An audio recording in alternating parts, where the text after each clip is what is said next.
Well folks, good morning, and I come to you today from the foothills of Schiehallion.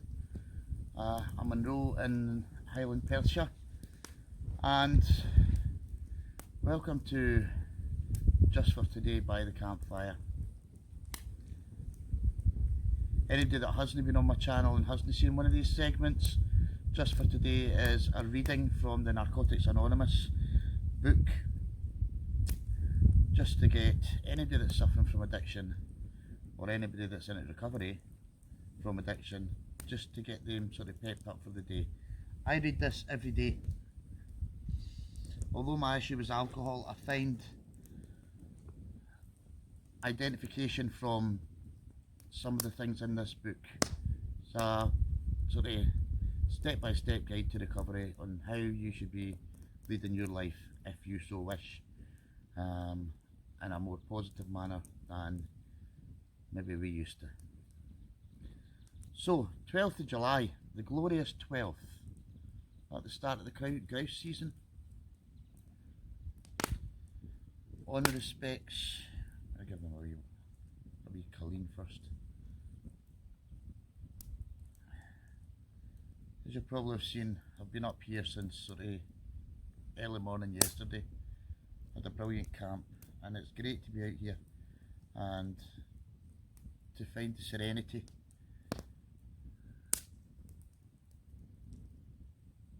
The serenity and just being with yourself, evaluating your life, looking at your feelings, look at things you're doing now.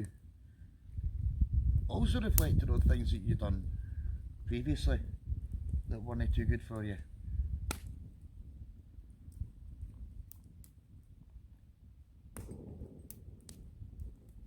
Always got to keep moving on. Never forget where you were before. So, 12th of July. Here we go.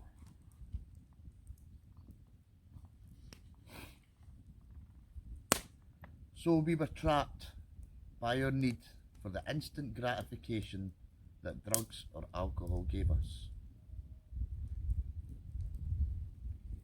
I want what I want, and I want it now. That's about as patient as most of us ever got when we were in active addiction.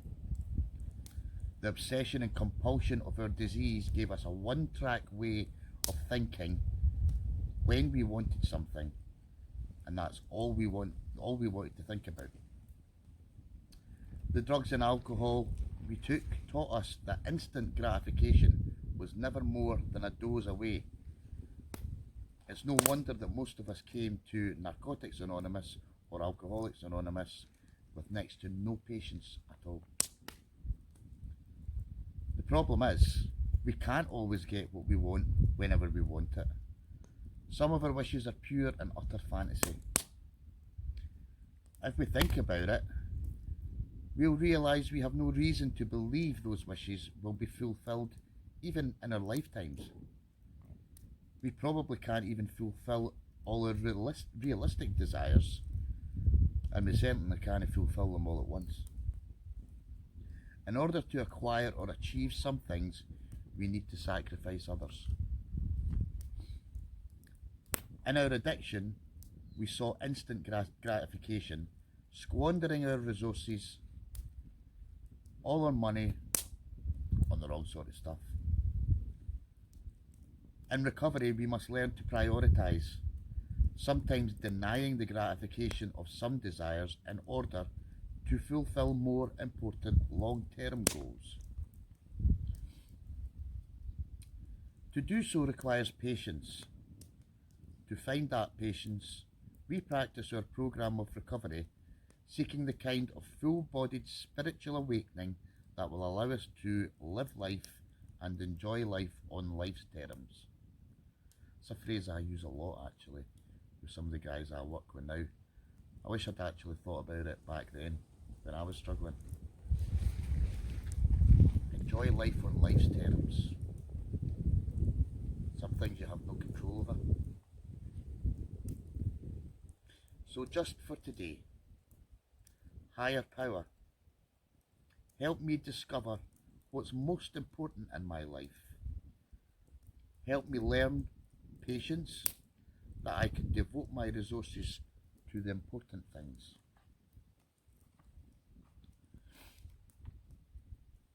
So let's pick that apart a wee bit. I want what I want and I want it now.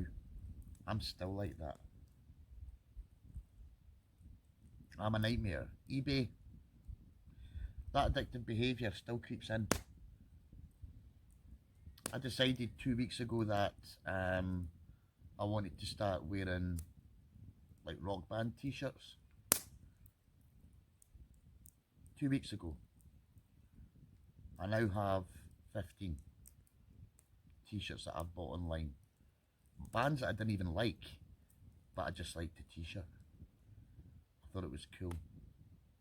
And then following on for that, I thought, right, well, that t-shirt doesn't go with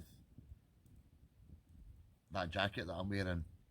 Oh, there's a jacket on eBay that I can buy. Bosh. I went and bought it. I'm happy now I can actually do that. I can afford to do that. But I mean, back then I couldn't, because I would spend all my money on alcohol. I've still got that compulsive, addictive nature in me with many things in my life. And mixed in amongst all that is the matching colours. I go out to my work every day and I've got to have sort of the same matching colours on, down to the lighter I'm using. I don't know where it is, but the lighter I've got with me today matches my dressing gown. I've got three lighters with me. I've got a grey one, and that's to go with my sort of wrap top and my shorts that I'm going to be wearing today. And I've got a green one which goes with the camo jammies and also the camo stuff I had on yesterday. And I've got another one in the car that doesn't go with anything, but it's just there. So that compulsive, addictive, almost OCD behaviour is still in me. But I've got to manage, I've got to prioritise. And yeah, I wouldn't be going out buying 15 t-shirts if I couldn't afford it. Luckily now I can. Another thing I wanted to share was last Saturday I reached a milestone that I thought I was never ever going to reach. I was told 15 years ago by my doctor that if I carried on with the behaviour, with the drinking, I wasn't going to reach 40. On Saturday I celebrated my 50th birthday. Wow. 50 years. It's weird. I'm thinking a lot, thinking I'm never going to see another 50 years on this planet. And it's got me thinking about death and how damn lucky I was, because I was killing myself. I was literally killing myself.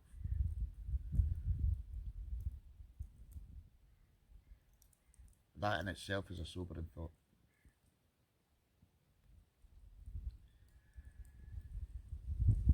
Now in the work that I do, I see death every other week. And if I don't see it, I hear about it.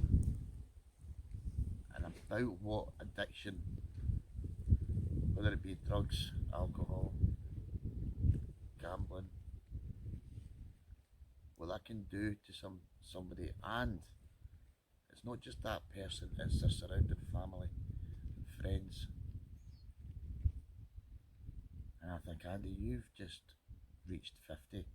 You were told you weren't going to reach 40. So I'm 10 years up, I suppose. But only because I made that sacrifice that it talks about in here. I made a sacrifice. And I'm not saying, oh yeah, I'm in recovery, da da da da da. But it had to be. I also had a brain aneurysm as well, that came when I was in sort of into recovery. Now that could have killed me just like that, but it didn't.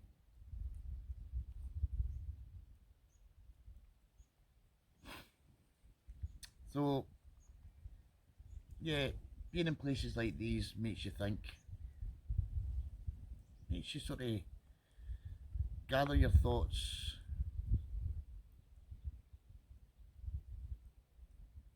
You've got this quietness and this serenity,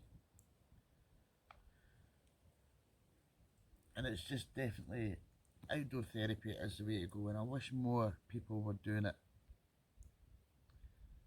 On Thursday, I've got a bunch of lads from the project that I'm in out in the Pentland Hills for a wild camp. This will be their first wild camp of the year, and we should have been in Cairngorms at Rothiemurchus next week, but all that's been shoved back because of the COVID-19 coronavirus. So we've got lads that are going out wild camping that haven't ever been camping. So I'm looking forward to doing that, and I'm going to be doing a wee sort of bushcraft session with them as well. We're going to have a go at firelighting with fat wood and flint. So I've got all that planned, and big campfire curry on the go as well. So the guys love it, the guys enjoy it. It's a highlight of their year. We try to do 4 a year, and we've got funding from our company Hillcrest. We've had donations from a Facebook appeal that I did a few months ago. Karen Bradford, Sorted Project in Edinburgh. Shout out, these guys do fantastic things for individuals in recovery. She donated a few bits to our camping group. So yeah, it's all going to be really positive. So thank you for listening, and hopefully this helps. If you can, try and pick up a copy of this 365-day guide to recovery. And if you're struggling, leave a wee note on my page, on my Facebook page, and I'll get back in touch with you. I might be able to signpost you to places that will be able to help. Even a chat could help. So guys, thank you. You stay safe. Look after yourselves. Alright? And I shall see you on the next camp, which will be Thursday, when I'm surrounded with a bunch of lads that some haven't even been out camping, so we'll wait and see how that one goes. And I'll get you around the campfire on Thursday morning, or Friday morning even. We're out on Thursday. Thank you very much guys. Cheers.